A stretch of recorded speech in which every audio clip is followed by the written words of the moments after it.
મિત્રો, અત્યારે હું પોરબંદર જઈ રહ્યો છું અને ગઈકાલે રાત્રે રાજકોટ રોકાયો હતો અને રાજકોટમાં સતત મીડિયાના મિત્રો પૂરેપૂરી તાકાતથી શક્તિથી રાજકોટના હિતમાં જે રોડ રસ્તા ખાડાના ગંભીર પ્રશ્નો છે, રાજકોટ જેતપુર હાઈવેનો જે પ્રશ્ન છે એને મુદ્દો બહુ તાકાતથી ઉપાડી રહ્યા છે. એટલે કેટલાક મિત્રોનો આગ્રહ હતો કે 8 તારીખે આ મુદ્દે કાર્યક્રમ છે, પણ તમે પણ આવો.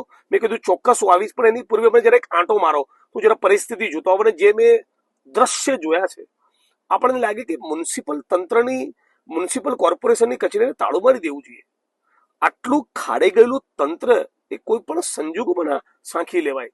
આટલું બધું મીડિયા સતત મુદ્દો ઉપાડતો હોય, વિપક્ષ તરીકે રાજકોટ કોંગ્રેસ પાર્ટીએ પ્રશ્નો ઉપાડતો હોય, રાજકોટના નિસ્બત ધરાવતા નાગરિકો મુદ્દો ઉપાડતા હોય, નાગરિક પોતે પોતાની વિડીયોઝ બનાવીને મીડિયાના મિત્રોને ફોરવર્ડ કરતા, અને છતાં તંત્રના પેટનું પાણી ન લે. આ કોઈ પણ સંજોગો મને ચાલે. રોડ નહીં તો ટોલ નહીં. રાજકોટ જેતપુર હાઈવેની મામલે જે પ્રમાણે તમે રાજકોટની જનતાને રંજાડી છે, આ એક પ્રકારનું એમનું ઇન્સલ્ટ છે. જો તમે રાજકોટના નાગરિકોની વેલ્યુ કરતા હો, તમને લાગતું હોય કે બધા ટેક્સ પેયરનું આપણે સન્માન કરવું જોઈએ, તો તાબડતોબ ભારતીય જનતા પાર્ટીની સરકાર અને રાજકોટ તંત્રે આમાં સફાળા જાગીને યોગ્ય કાર્યવાહી કરવી જોઈએ. જો નહીં કરે તો 8 તારીખે હું રાજકોટ આવી રહ્યો છું અને આંદોલન આવનારા દિવસોમાં એના પછી પણ ઉગ્ર બની શકે છે. 8 તારીખે રોડ નહીં તો ટોલ નહીં, આ સૂત્ર સાથે કલેક્ટર કચેરીનો ઘેરાવ કરવાનો છે.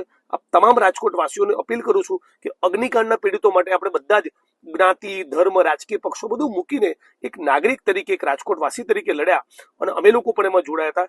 એ જ પ્રમાણે રોડ નહીં તો ટોલ નહીં આંદોલનમાં તમે પણ સાથે મળીને જોડાઈએ, આપણે કંઈ પરિણામ મળશે.